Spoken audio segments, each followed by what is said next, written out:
Hello and welcome. You're listening to the Healthy Moving Podcast, the show that empowers you to exercise less, but move more so you will feel better.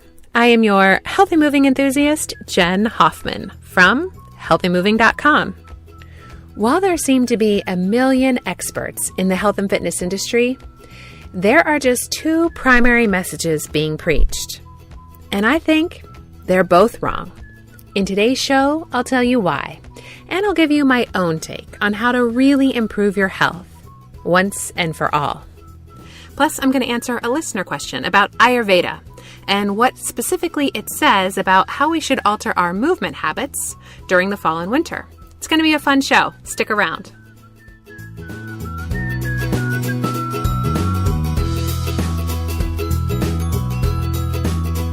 You know that Billy Joel song, I Go to Extremes? I'm a little afraid of having a copyright lawyer come after me if I played it, and you don't want to hear me sing, but it's really the perfect theme song for today's show. Because we're talking about the messages or the promises that come out of the health and wellness community.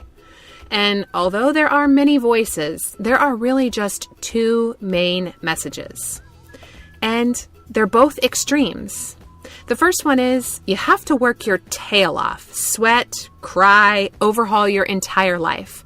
You know, the whole no pain, no gain mentality.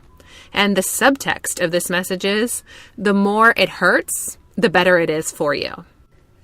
And then the second message is at the other extreme.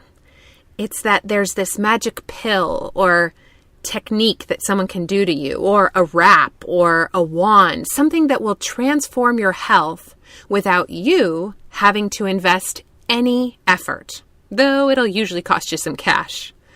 But both of these approaches are extremes. You have to feel intense pain. You don't have to feel any pain. You have to work your tail off. You don't have to work at all. Change is hard. Change is easy. If you're not as healthy as you'd like to be, I bet it's because you believe that these two extremes are the only available paths. Maybe you've tried one. You've poured time, sweat, and tons of energy into workouts. But then you got an injury that sidelined you, or a new pain cropped up in your shoulder or back or knees or hips, and that pain prevented you from continuing on. Or maybe your life and your schedule changed and you just could no longer make time for those workouts. So frustrated and full of guilt and shame, you swing to the other end of the spectrum. You look for this magic formula, a pill or treatment or potion that does the work for you, that improves your health almost overnight. So then maybe you spend lots of money and you don't get any lasting results, or you get some results, but then you experience some of those side effects that the commercials for a lot of these pills spend 2/3 of their time warning you about. Look, it's not your fault. These extremes are the prevalent messages in our culture. But there is a middle road.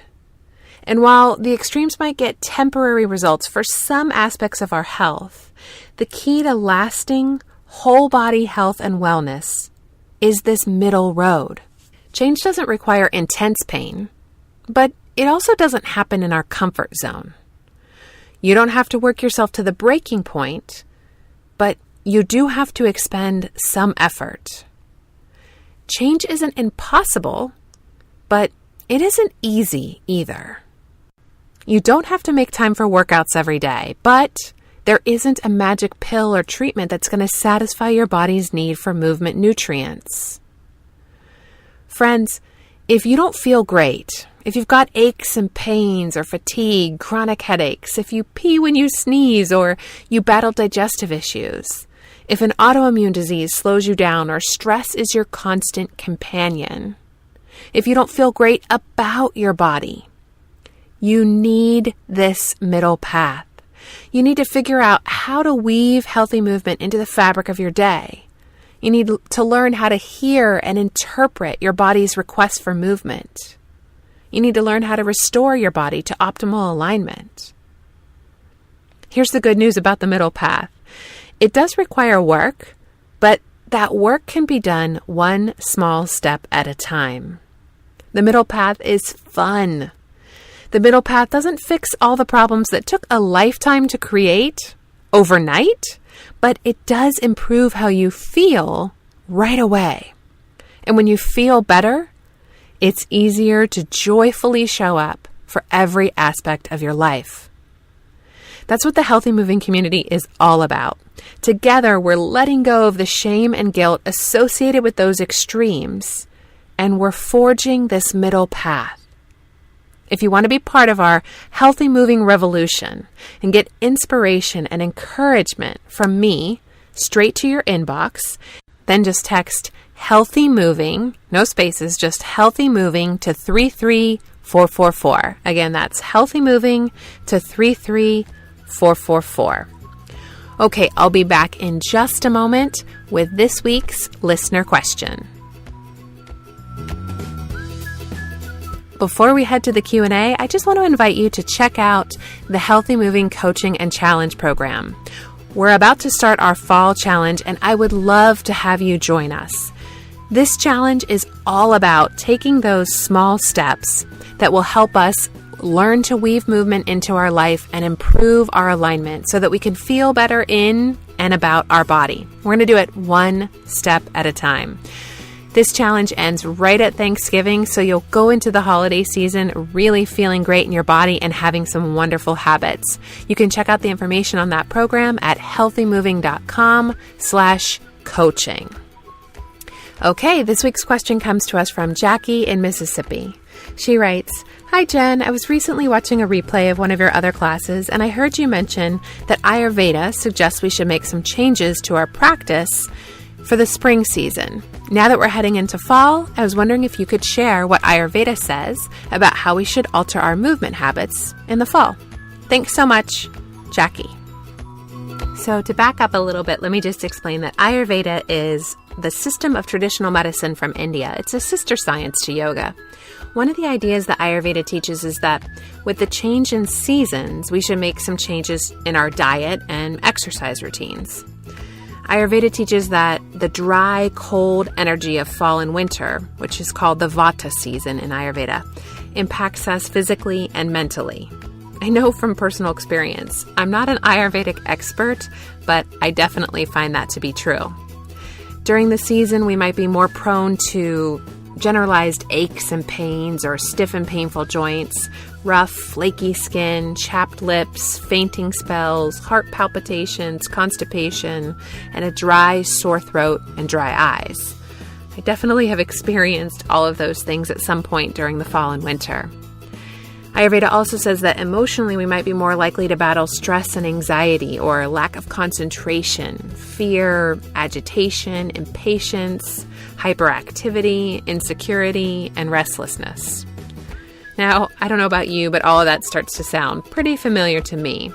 So the way we move can help balance this energy and help keep us happy and healthy all season long.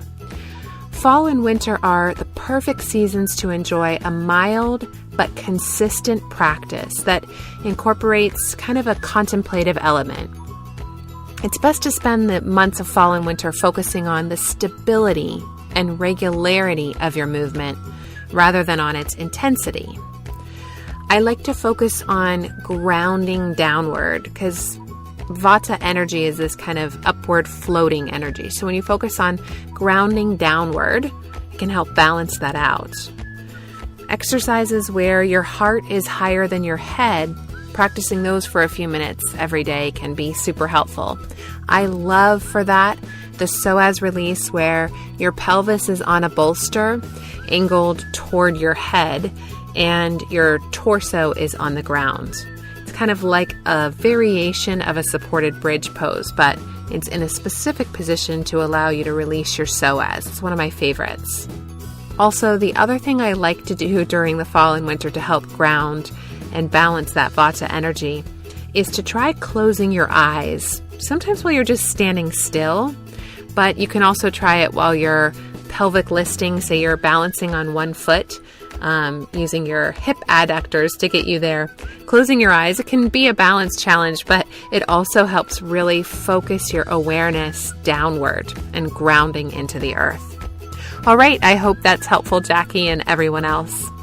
That is going to do it for today's show. Don't forget, you can register to join me for the upcoming challenge at healthymoving.com/coaching. And also, I'll be on Periscope this season. I'm at Healthy Moving on Periscope. I'm going to be answering your questions and giving you some healthy moving for responding to your body's aches and pains. I love answering your questions. If you have a question you'd like me to answer on a future episode, you can call me at 201-580-MOVE, or you can just click the Leave Me a Message link in the show notes at healthymovingpodcast.com. If I use your question on a future episode, I'll send you a little something in the mail to say thanks. I'd love your feedback on the show. Head over to iTunes to subscribe, rate, and review. And if you're enjoying the podcast, would you please share it with your friends? There are links over at healthymovingpodcast.com to make spreading the word super easy for you. Thank you so much for listening. Until next time, keep moving.